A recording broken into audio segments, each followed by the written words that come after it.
and welcome to NerdVsWorld episode 55, Supernerd. I can't believe it's taken us so long to use that title. I know, man. I'm Brendan. I'm Spindles. And on this show, we will be chatting about where the seasons are at the moment in terms of TV. And given that we've been quite critical of Doctor Who over the last couple of seasons, we're going to give it some love. Yeah, we feel it's about time we give it some love. And then whatever else comes to mind, we'll just chat about that. Cool. So, let's start with TV. TV stuff, okay. So, where are we at with seasons at the moment? Let's go for which one you're enjoying the most at the moment. Walking Dead. Really? Okay. I'm kind of enjoying Walking Dead. I've got a feeling that they're going to pull a proper dick move. With Glenn? Yeah. Like, the longer it goes on without them resolving that, the more I think he's alive. Mm. And the more I think that because they've got 3 episodes left this year for the first half, the more I think we will see him on the last episode before the mid-season break, and just as they think they found him, we'll see Negan smash his face in with a bat. Okay. I think they'll do haven't they only just cast Jeffrey Dean Morgan, though? Well, they've just announced... That's the other big news. Yeah, the other big news. Is the comedian. And also Mr. Daddy, Winchester. Daddy Winchester. Yeah, so that's cool. I don't know whether that's like let out the bag or recently announced, because Jesus has been seen on set for a while, but they've only just officially announced that yes, the character is Jesus from the comic books. Right. Okay. So they might just be keeping stuff under wraps a bit more. So Negan could have been cast a while ago. Okay, so you're expecting to come back an almost bittersweet reunion, and then for him to have his head stoved in with a baseball bat. Okay, cool. It feels like they're playing the dick card quite a lot this season. Yeah, totally. So what did you make of the Morgan episode? I loved it. Yeah, I really enjoyed that. Like, the one thing I love about this drama is when it decides to do a character episode, it does them really, really well. Like, even to the point where a couple of seasons back, the episode which was just Carl, essentially, the most hated character on the show, made him a watchable character. Yeah. You don't hate that kid quite as much as you used to. I know that they've been really underplaying him this season. Yeah. But no, I thought it was a great episode, and I like the fact that they gave him... I mean, fleshing out the characters all well and good, and I think he needed it. Because he needed to see why he changed so much from when Rick first met him to when they met him a couple of seasons later, and then to now. So you had to explore that character arc and how he got to where he was. And I thought that was the best way of doing it. I think they did it really well. Do you really think it was worth the hour and a half? I didn't even realise it was super long. Really? Okay. I watched it all the way through, and then I saw the Nerdist review of it, and I was like, really? Yeah, feature length? I went back and I looked at it, it's like, oh shit, yeah, it was like, without the adverts, it was just over an hour of actual episodes. Like, didn't feel like it. It didn't drag. So I think that speaks volumes to the pacing of the story. Yeah. But yeah, I thought it was really good. And it's nice to take a break from the constant zombies and actually look at the struggle to survive, because it's a human story. It's not a zombie story. So look at the humanity of it, and this show does it really well. I think this week's episode was particularly bleak in the town. It wasn't my favourite of the season. No. It just all seems to be falling apart a bit there, and then obviously it looks like next week we're going to get Abraham and Daryl and what they're all up to outside the walls. So that'll be interesting to find out what they're up to. Yeah. There's other groups for them to meet, isn't there? Yeah. Obviously with Negan being cast, they've got the Saviours. And then they've got Hilltop with Jesus. And then I wonder if we'll see the Whisperers this season or next season. Probably next season, I imagine. Oh, interestingly enough, I think if you're getting a PlayStation 4 this month, you'll get Walking Dead Season 2 for free. Really? That's one of this month's current games. Awesome. on PlayStation Network. So if you get your PlayStation Plus, that's one of this month's free games. Yeah, I'm going to wait and see if Amazon have any deals for Black Friday on the 27th and just like take an advance of my paycheck to buy it. But I can't. I want to get Fallout 4 now, but I can't. Oh, okay. But it will happen. Yeah. Well, see, I've never been that fussed because I've never played any of them. So I have not. I know everybody in the world is going mental about Fallout at the moment, but I have never played any of them. It's a weird black hole in my gaming knowledge. You really need to get onto Fallout, dude. Yeah. Okay. Go and play Fallout 3. Okay. You can get that on Steam. Sure. All right. I'll give that a try. Give that a shot, and then New Vegas, and then Fallout 4. Okay. Eventually. I'll give it a shot. Yeah. But The Walking Dead's free on PS4. Season 2, yes. So I don't know how that's working, because obviously Season 1, you make all your choices, and then some of those carry through to Season 2. So I'm guessing it just starts your game with a random set of choices from Season 1. I'll just go and buy Season 1. Yeah. It is awesome, and I'm considering doing a replay of the whole lot and just recording it and doing Let's Plays with it. And Nice. yeah, I think I might go back and do that, because I've got all them on my Steam account.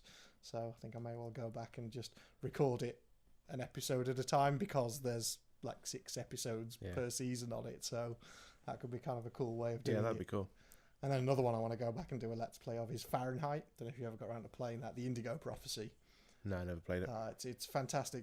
The whole game only lasts about 2.5 hours, depending on how you play it, because it's supposed to be like an interactive film. And it very much is that. I think it's the same studio that did Heavy Rain and a bunch of other stuff. But Quantum or something. Yeah. It's a very, very good game where you start out and you wake up in a bathroom with a murdered guy next to you, and you have to decide what to do, whether you hide the body and stuff like that, and all the game morphs around the choices that you make. So yeah, I think I might go. I might start doing a bit of retro Let's Playing. Cool. Because I've got my little HD capture box that I can use to record the footage and do some voiceovers and see how it goes. See whether anyone's actually interested. Oh, Let's Plays are like always popular. So I might give it a shot. Sweet. Cool. So yes, Walking Dead. Anyway. Okay, so yeah, Walking Dead. That's a returning show though. So what about new shows that are standing out? I was touched on it very early before the show, and that's Limitless. I am loving that show so much. Yeah. It's brilliant. It's hilarious. I love the main guy. He's so Finch cool. is brilliant. Did you see the Ferris Bueller episode? I did. I watched it, and about 30 seconds in, I was like, "Are they really?" And then all the nods throughout the entire film were just utterly genius. Brian Finch's Black Op. It's a great show. Like, sometimes the movie to TV show transition doesn't really work, but this one really does. It works really, really well. I love that Bradley Cooper's actually making cameos as well. Yeah, definitely. Yeah, it kind of crept under the radar, I think, when pilot season was announced last year. But it's one of the shows that I think should get picked up again pretty quickly. Yeah, I'm utterly loving it. Yeah. So yeah, hoping that does carry on. I'll be interested to see where the story morphs, because obviously you've got I can't even remember her character, but Debs from Dexter, her character arc. I note they slid in her boyfriend from Dexter as her boyfriend in this as well. So yeah, interesting. So I'm interested to see where the whole storyline about her dad goes and things like that. So yeah, other NZT users and stuff. Yeah, and I kind of want to know why he's been placed with the FBI. Yeah. Why does a senator want him in there? Yeah. But yeah, it's a show that's it's engaging. Yeah. I love the way it's shot. I think you know when he's not on NZT, the colours are all muted, and then as soon as he goes on the NZT, everything's bright and hyper real, and it's fantastically well made show. And to say disposable is kind of wrong. I mean, it's not an overly taxing show. No, not at all. It's just something you can sit and watch and enjoy. Less so like Blindspot or The Blacklist. Well, I like Blindspot. We'll get onto that in a minute. But as another kind of film to TV show transition, Minority Report. Oh, I just didn't bother. No, I hate that first episode so much. I just ignored it. Fair enough. I've been keeping up with it. I have been watching it. It's still shiny and relatively interesting, but it's I don't think I can see it going the same way as Almost Human. Yeah. I really don't. Is think it a Fox show? Last. It is a Fox show. Okay, yeah. Kind of why then, I guess. Yeah. I don't think it's going to last the season, which is a bit of a shame.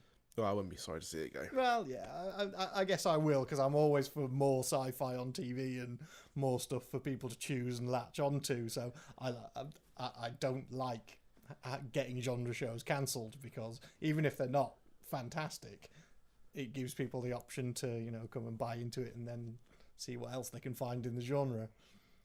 Yeah, but the counter to that is I don't want to see them flood the market with mediocre genre shows. I suppose, yeah. I'd rather they were just like, okay, you know what, we're just going to put one out and forget about the bandwagon, not get on it, but just do one show really well. Which I guess, we can hope they do with the new Star Trek TV series. Yes, yeah, which has been mooted for, is it 2017? Yeah. I mean, it's going to be a CBS network direct thing anyway. Yep.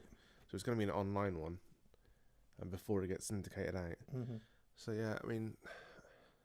What sort of things do you want to see in a new Star Trek? Well, everyone's been having this discussion online, so... I wanted to see... I don't know when to set it, how far to set it after the Dominion War, but I want to see them rebuilding the Federation. I want to see the relationships between the Cardassians, the Klingons, the Romulans, and the Federation all finding new footing following the Dominion War.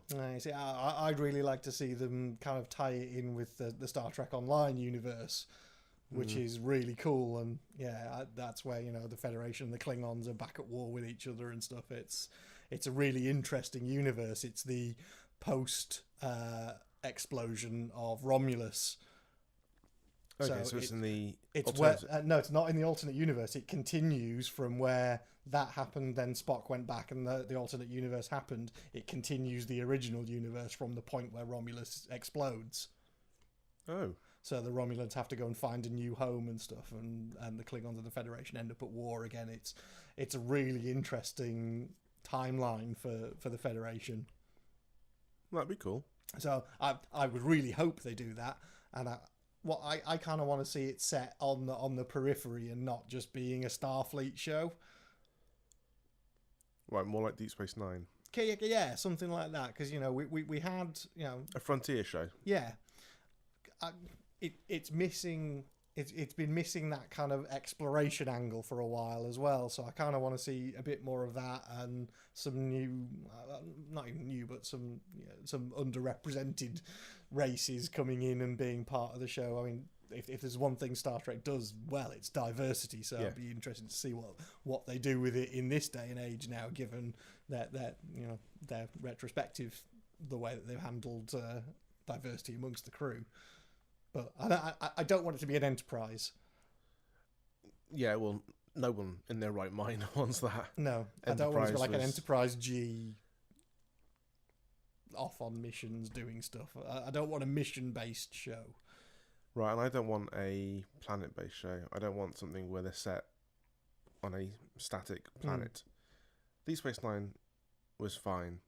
I guess my concern now is maybe it'll just fall into the same trap as every other TV show, and they'll still just be like banging on about terrorism and allegory, like constantly.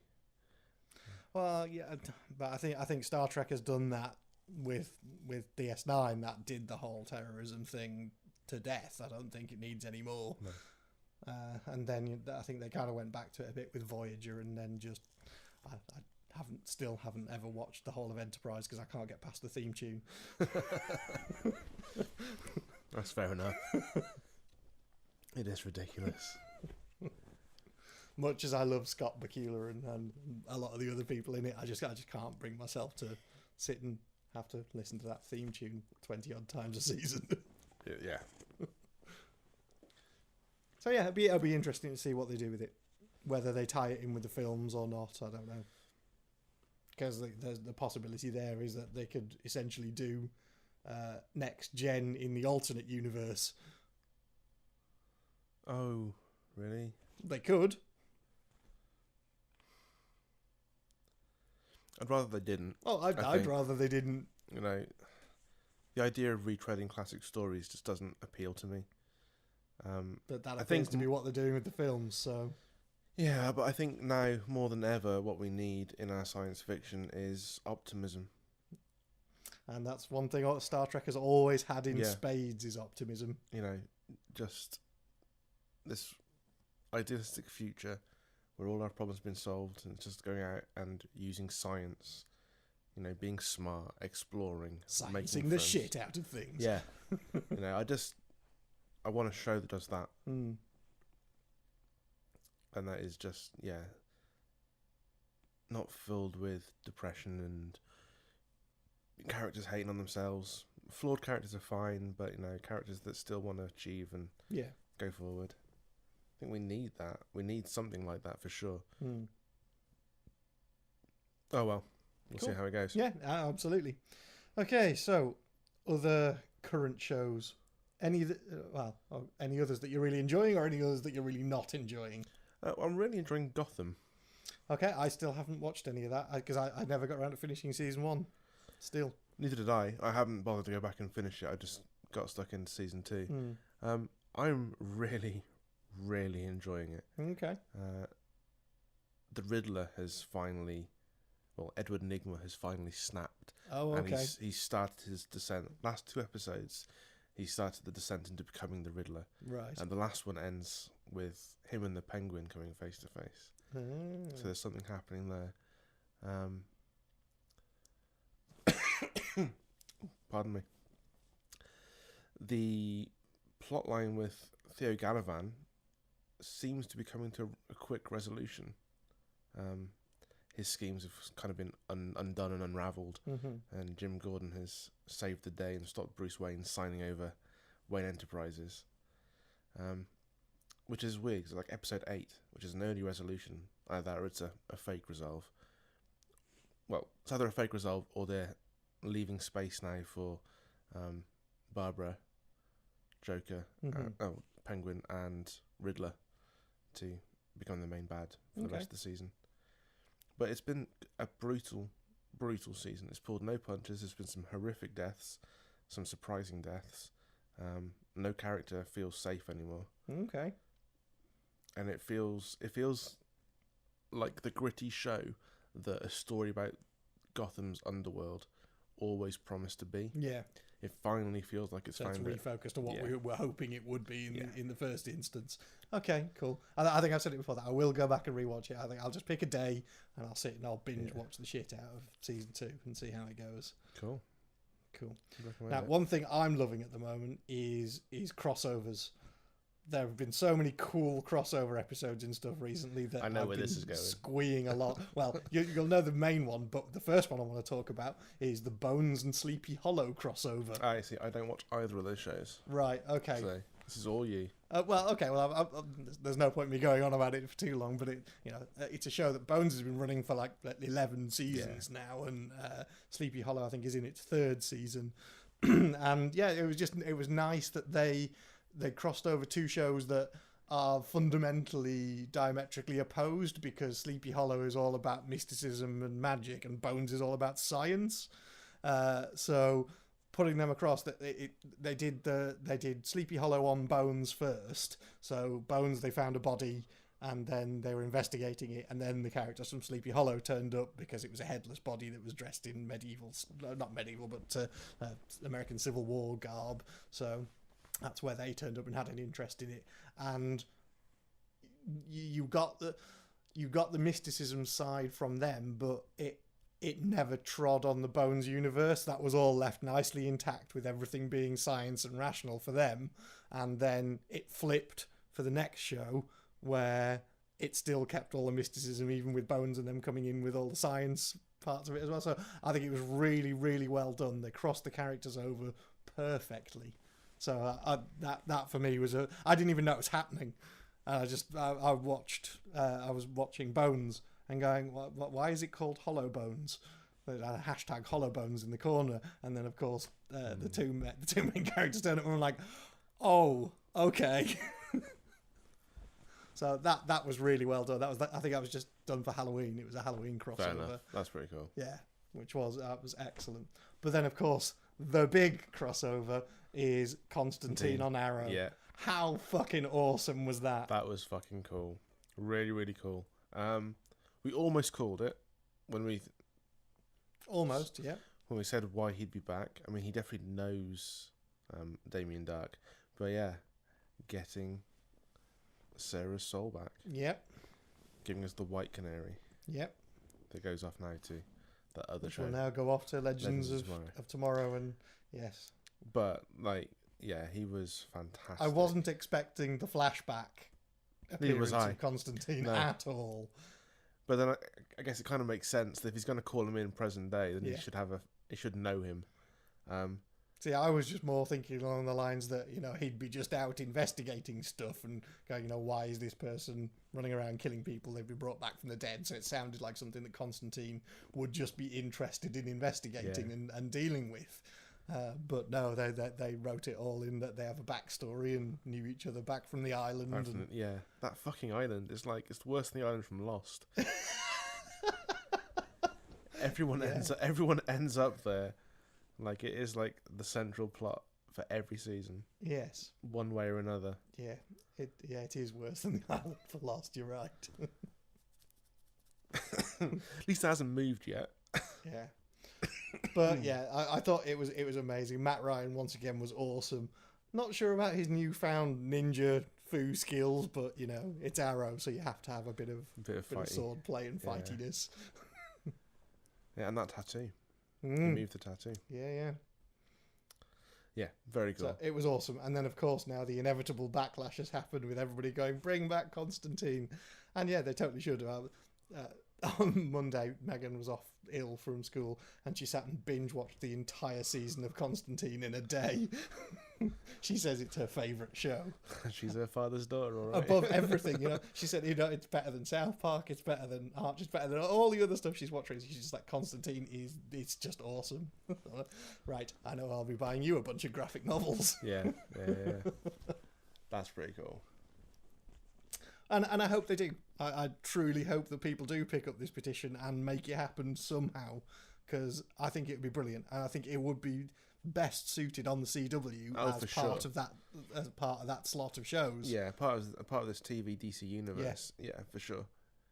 It needs to be a part of that, and that would just that for me would put the CW in a position as being one of the strongest networks on TV. Yeah. Because this season their TV offering is just fantastic. Yeah, because Supernatural's really picked up. Oh god, yeah. This season it really has. After we were bad mouthing it in the beginning of the season, we did the premiere recap and we're like, shit, going the same old story again, and then they finished it the next episode. Yeah. Oh well, but yeah, no, I'm enjoying Supernatural as well at the moment. Yeah. The Samara storyline is definitely going places. The episode with the car was just amazing. Have you seen that? Yeah. That was phenomenal. Just how the car is part of the team and just like it steals items off people so that they can use it to save themselves later in the episode. Yeah. It's like, holy shit, yes, the car is part of the team. Of course. It's an artifact. If you had it as like a bonus in an RP game. It's like a legendary artifact. Yeah. The Impala. Create a character and you have that one item that just never gets destroyed. It's always with you. Yeah, it would be that fucking car. That car is awesome. Yeah. So that was an excellent episode. It was so well put together. Because you didn't even know what was going on at first. No, and then everything just made sense by the end of it. Yeah, and just the whole thing shot kind of in or around the car was brilliant.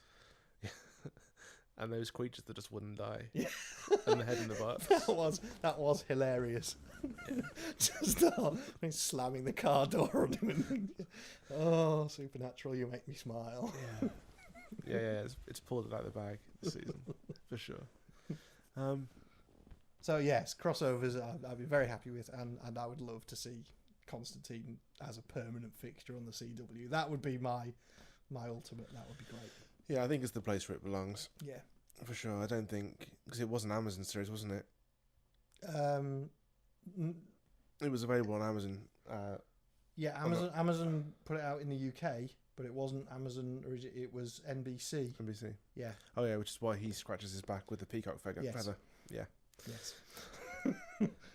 Yes. Yeah, it was an NBC show, so there'd need to be some conversation around rights and so forth that would always get in the way. Yeah.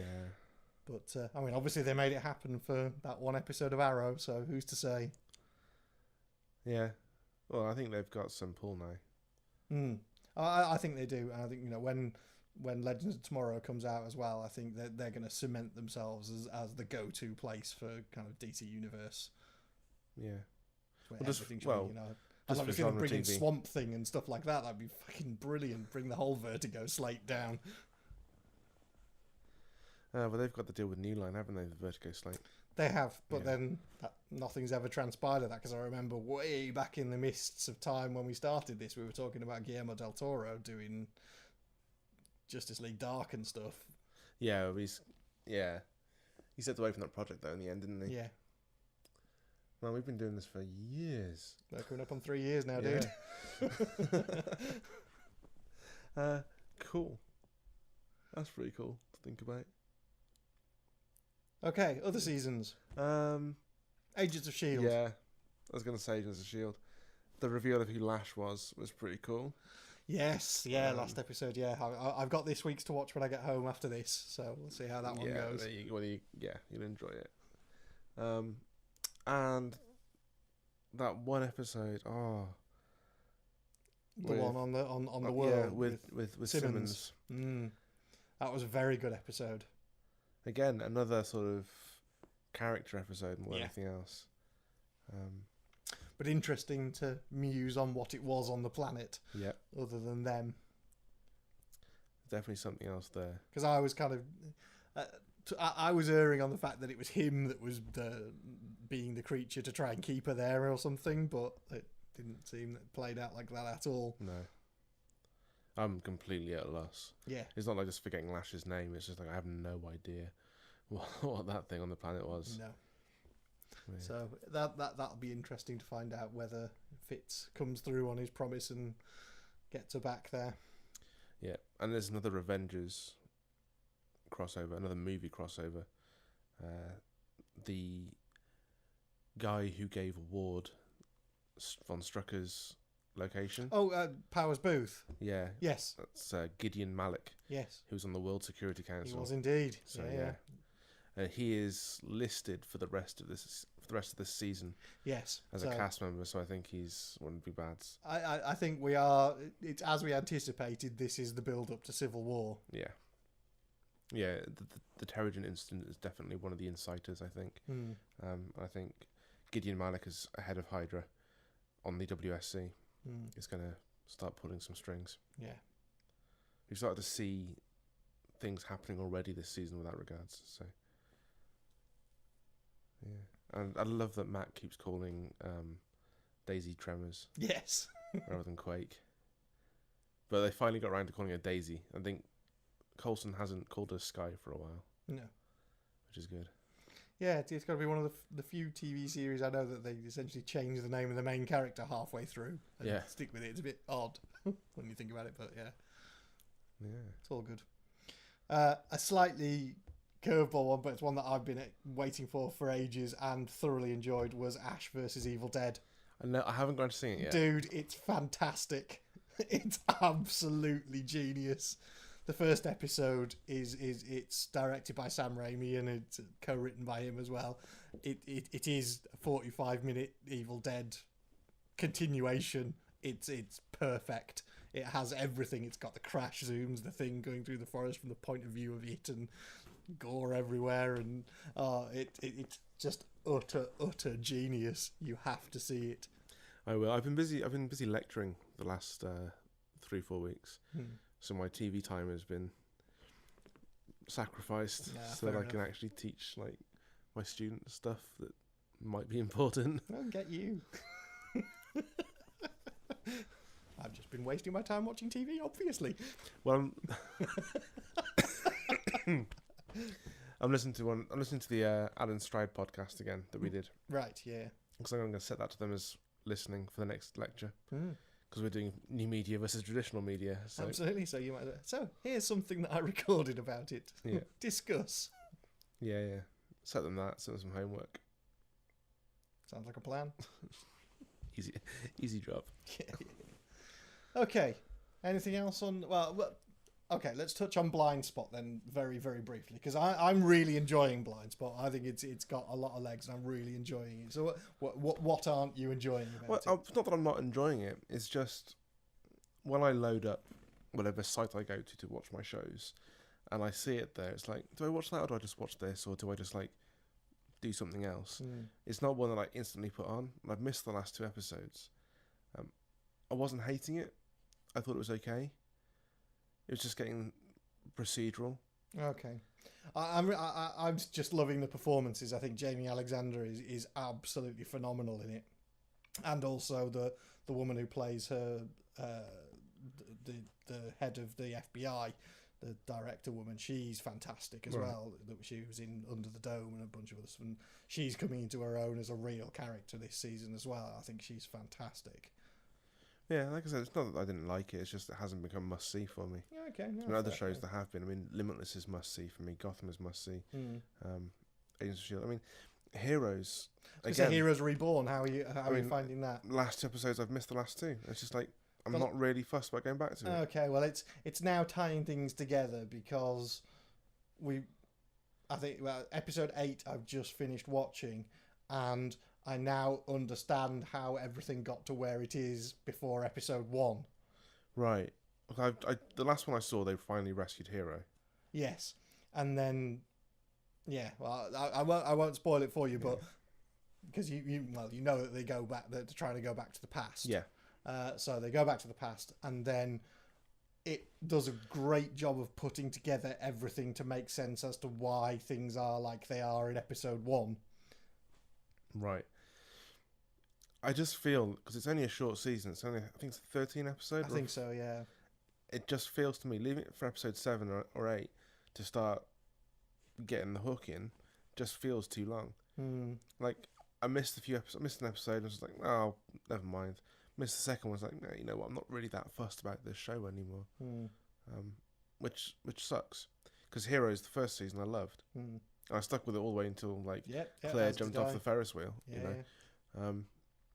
But yeah, I found it easy just to give up on this, which was weird because like it did show promise. I did quite like the pilot. I thought it was retreading a lot of stuff, but I thought the characters were fresh. Yeah. And then as it's gone on, you realize actually they're not fresh. They're still the same tropes and archetypes that were washed out and tired by the end of season 4 of the original series. There's some interesting character continuations in this. We get to find out what's happened to a bunch of the original heroes in the last 2 episodes. Okay. So you get Parkman and you get Angela Petrelli and a whole bunch of other people, and there's some interesting journeys that they continue on. So there's a bit of fan service, I think, in the last 2 episodes, but it kind of ties things up nicely. Okay, well, if I find myself with a spare couple of hours, I might go back and watch those 2, and if those 2 episodes don't convince you to then watch the rest of the season, then that would be the point to duck out. But I think it's a 2-parter, really. Well, the whole thing's kind of just a continuing story anyway, but these 2 are very much a self-contained 2-part episode that is worth exploring. Cool. I think we're going to come back to 2-parters later on in the show. We are indeed. Okay, Castle, yes. It's still continuing in an interesting direction. Have you seen the latest one with Adam Baldwin back again? Yeah. That was genius. That was brilliant. No Beckett. No Beckett at all in that episode. We have to assume she's off doing something else. Because she did at the end of that episode, at the end of the previous episode, didn't she? They'd had a revelation and were disappearing off. Yeah. Yeah, so she wasn't there at all. Which leads me to assume that we're going to have an episode in the future where it's just her and no Castle. Which would be great, actually. I think Stanya Katic is... Castle-less Castle. Yeah. But I think Stanya Katic is, like, well able to carry that show. Yeah. Like, from where she's come from the pilot of season 1 to now. I think one of the greatest leading ladies on TV at the moment, I think. To be honest. Well up there. So yes, I have been enjoying it. It's reinvented itself well this season, I think, with the whole PI thing. Yeah. And it's good to see Alexia is doing something as well. Yes. Yeah, she's really come into her own as a character this season as well. She's grown up a lot. Yeah. And she's got a mentor in that British detective. Yes. So yeah, enjoying that a lot as well. Yeah. Right. Doctor Who. Okay, so over the last couple of seasons, we have at times been slightly critical of Doctor Who. And I think it's perfectly acceptable to love a show and be critical of it. Well, let's put it this way. Unlike a lot of people, we've never table flipped and left it and gone, that's it, I'm not watching it anymore. No. That's never, ever been on the cards because, generally speaking, I've thoroughly enjoyed it. I've just had some issues with it. Yeah. And I think we've made no secret of that in the past. So I think it's just fair that when a season such as this one at the moment is so consistently good, we give it some praise. Yeah. It deserves it. This season so far has been phenomenal. It's just gotten better and better with each of the two-parters this season. Yep. I think the two-part format has worked well. It's allowed them to tell bigger and better stories. It hasn't suffered in the same way previous two-parters have suffered. It's allowed them to do cliffhangers again. Yeah. It's been wonderful. Yeah, genuine cliffhangers, like from The Fisher King. Yeah. First part of that two-part. And the last one, the Zygon, the yeah. rockets speeding towards the plane. That's a brilliant cliffhanger. It's classic Doctor Who. Yeah. You leave the episode in utter peril, not knowing whether the Doctor is going to survive or not. The one cliffhanger that sticks in my mind that I always go back to isn't from this season. It's from my Doctor, so from Sylvester McCoy. Yeah, it's Remembrance of the Daleks. Oh, right, okay. It's the one where he runs down the stairs to get away from the Dalek, and then the Dalek starts hovering up the stairs. Yeah, It's like shit. Yeah. Mine is the one where he's hanging off the cliff face in Dragonfire by the umbrella. That's the one I always remember. But I love that it's back, and but it's not just the cliffhangers.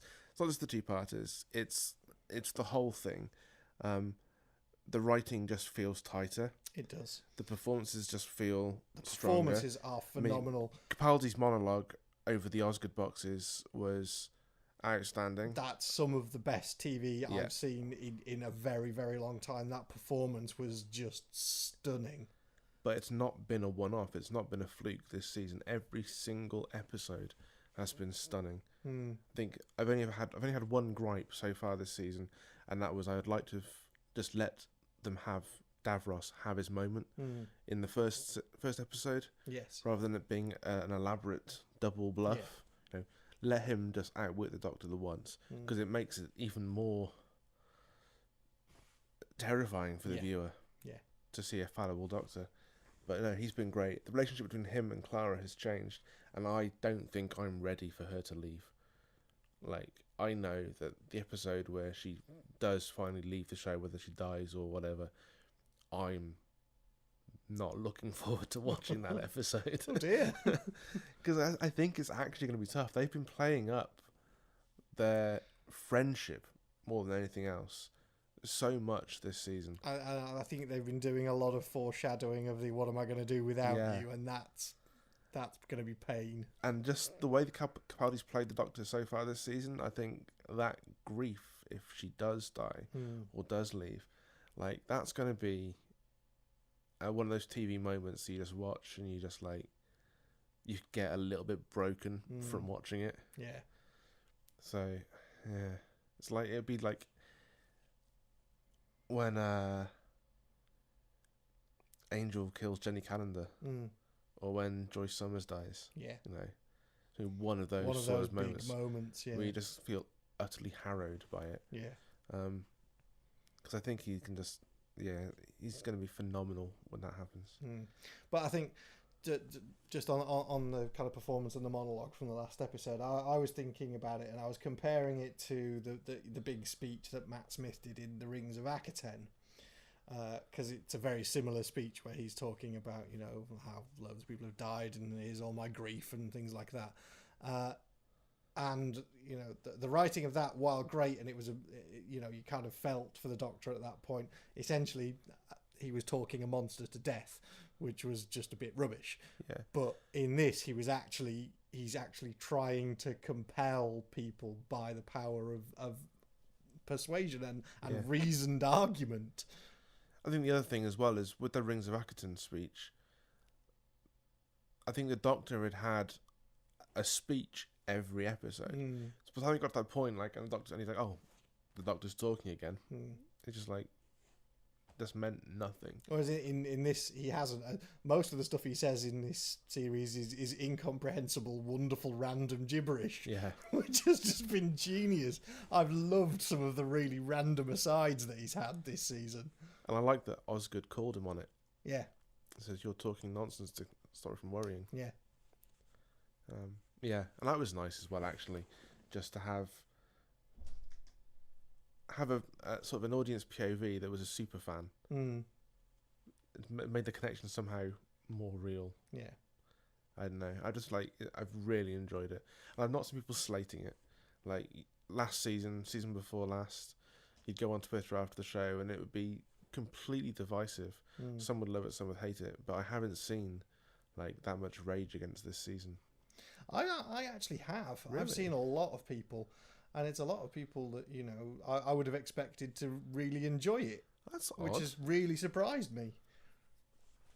Maybe the caliber of people I follow is slightly different. Oh, I don't know. Facebook's been fairly quiet under the whole Doctor Who front. Not on for yours. me. No. Really? Yeah. A lot of the people that I know that go to conventions are, not fans. You're gonna have something on this comments. I want to weigh in, see what they're saying. I'll send you some links. Yeah, sweet. Because my wall's been fairly decent, fairly quiet, and my Twitter feed's been fairly uneventful as well. I think it maybe helps that like Strictly's on first, so like Strictly Come Dancing and then Doctor Who. I don't watch Strictly. You should watch Strictly, mate. It's awesome. No. Every year I want to dance. Like every year, like January the 1st, I'm like, this year, New Year's resolution, I'm going to learn to dance this year. And then like, it gets to November. Yeah, I can teach you. I got a first for dance at university. Really? Yeah. Nice. But yeah, no. You didn't know that, did you? I didn't know that, no. You learn something new every day, folks. Really? Yeah. A first for dance? Yeah. Like what style? Well, that was teaching people how to dance like I did in nightclubs. What, EBM? Yeah, kind of. Yeah, but it was the evolution of street dance, and I went into the whole theory of it and how it all came about, and taught people some techniques and stuff, and actually wrote an essay on the history of it, and I got a first. Awesome. For my nightclub dancing. So there you go, folks. You won't see that on Strictly. No, you really won't. Cool. So back to Doctor Who, though. Sorry, speechless. Weird, Strictly Come Dancing aside. Where do you see this going this season? Well, we know Clara's got to go at some point in the next 4 episodes. Yeah. And then there's the hybrid. We've heard mentioned a couple of times now. Yeah. There's been a Dalek hybrid. Macy Williams is a hybrid. She's coming back. Yes, she will be back. Yeah. Osgood is a hybrid. Yep.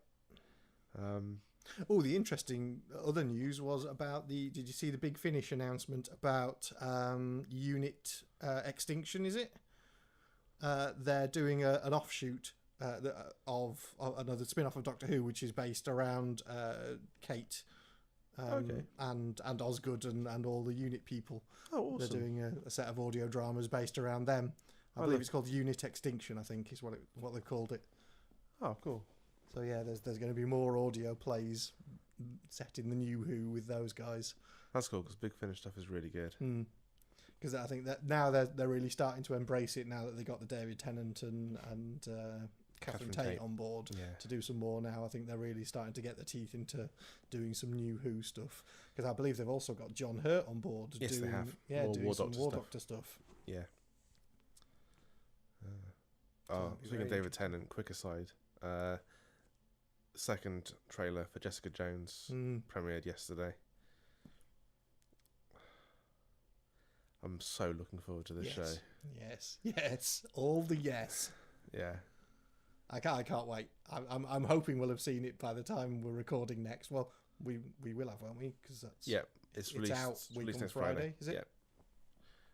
So I guess the next episode, folks, is going to be our Jessica Jones recap. So heads up, we'll be talking Jessica Jones a lot. Yeah.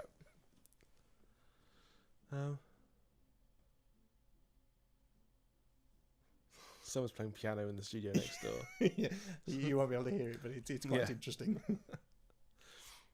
Cool. But yeah, so I'm looking forward to seeing how they end up this season, because I can't see it ending well. Let's put it that way. Yeah, no. I don't think it's going to be a happy ending to this season. I'm trying to think. Yeah, I can't see where it's going. But Missy's got to come back at some point. Maisie Williams has got to come back.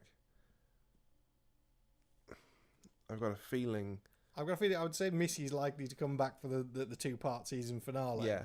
And whether Maisie Williams does as well, and they just bring everybody back in for the kind of ensemble finale. Yeah. Do you want to see Davros again? Oh, I'd like to see Davros again. I think I'd like them to draw all the strands of this season together. Yeah. It feels like there's a bigger story going on. Yes, that we haven't seen yet. We haven't seen it yet. And I'm still wondering what these rumours about this whole Doctor only episode. No supporting cast, just the Doctor, with the other Doctors meant to appear. Yes. Which I can imagine happening as a second part of one where Clara dies or leaves, than the one after being just him. Yeah, maybe. I think it's episode 11 though. I think it's the what about Hell? Right, yeah.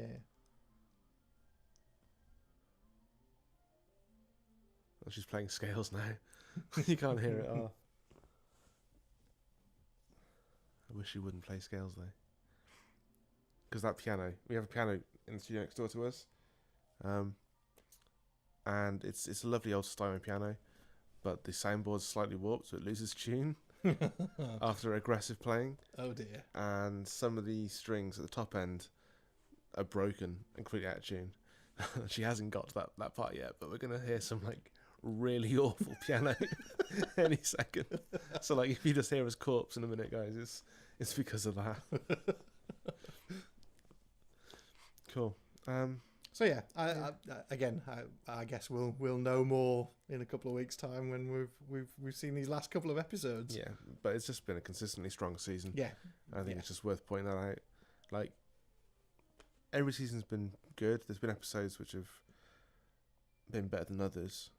I got annoyed a lot with the Clara storyline last year because she was just an object. She was a prize. And we've always questioned the whole Bill and Tedness of the time travel aspect. Yes. Which they actually addressed with the bootstrap paradox in this series. Yes. So, fair enough. Yeah, no, indeed. It just feels like it's missed its potential over the last couple of years, but this year it hasn't. And I'm really happy about that. Definitely. Yeah. Cool. I'll do with that. Yeah. So, do you want to wrap up with just a look forward at events and stuff for the rest of the year? Yeah. What have we got? Well, there's just a few bits and bobs coming up. So there's MCM Birmingham, weekend of the 22nd of November. Yep.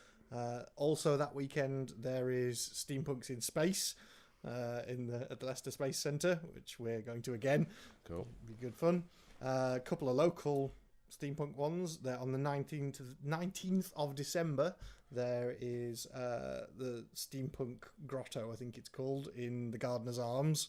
I think other events that are coming up. I think that's pretty much it for the end of the year. There's just a last push of a couple of cons before Christmas, and then we hit Star Wars. Hit Star Wars for 2 weeks solid. I'm going to see that a few times. Oh, I think we all will. Yeah. I think my unlimited card will be getting the most use it's had all year. Yeah. It's a fair shout. And we got Festival of the Spoken Nerd. Ah, yes, yeah, beginning of December. On the 3rd. To see Festival of the Spoken Nerd in Didcot as well. I think it's the 3rd, yeah. Yeah. So that should be cool. Yeah, so yeah, if you're around and about at any of those events, we may see you around. Yeah. And if not, we'll catch up with you next time. Indeed. But forewarned, it will probably be a Jessica Jones show. Yeah, yes, it will. Cool. Well, thank you all very much for hanging out with us. I've been Brendan. I've been Spindles. And until next time, take care and be excellent to each other.